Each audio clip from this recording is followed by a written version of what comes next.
المتساهم الآخر اسمه محمد أسامة حيدر بن علي حيدر، وموضوعه من وهج الاستقلال نشعل شموع الأمل لغزة. فليتفضل. أحمد الله على آلائه والشكر له على نعمائه، وأصلي وأسلم على سيدنا محمد وصحبه وآله، وبعد. فأيها الحضور الكرام، نقف اليوم لنحيي ذكرى الاستقلال لا كمجرد مناسبة وطنية، بل كوقفة وفاء وتقدير لكل من ضحى ووقف وجاهد لأجل أن نعيش أحرارا. فالاستقلال هو رسالة ومسؤولية ونور نشعله ليضيء دروب الأمل لإخواننا المستضعفين، وعلى رأسهم أهلنا في غزة.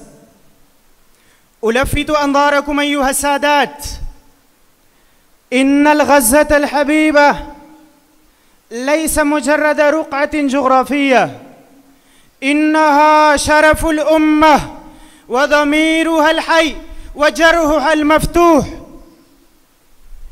إنما فلسطين للأمة عرض وحق، وعند الله حقوقنا وأمانتنا تجتمع.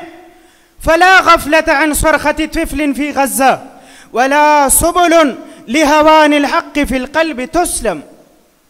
فيا غزة، أيا قصيدة نازفة وأسطورة حية، ويا قمرا يضيء رغم الحصار، نخاطبك من قلوب تنبض بالحب، ومن أرواح ترتجف ألمه، ومن ضمائر تأبى أن تموت زمن الصمت.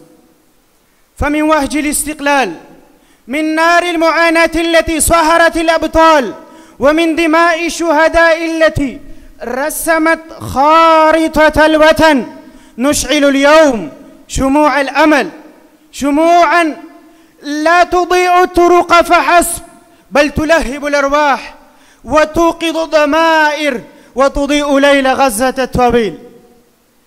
نقول لغزة بصوت يهز الأركان: يا غزة، إن طال ليلك فالصبح آت لا محالة، وإن اشتد الحصار فالله أقرب، والنصر وعد لا خيال. من وهج الاستقلال نكتب الوعد: وإن الفجر آت، وإن الظلام زائل، وإن غزة ستنتصر.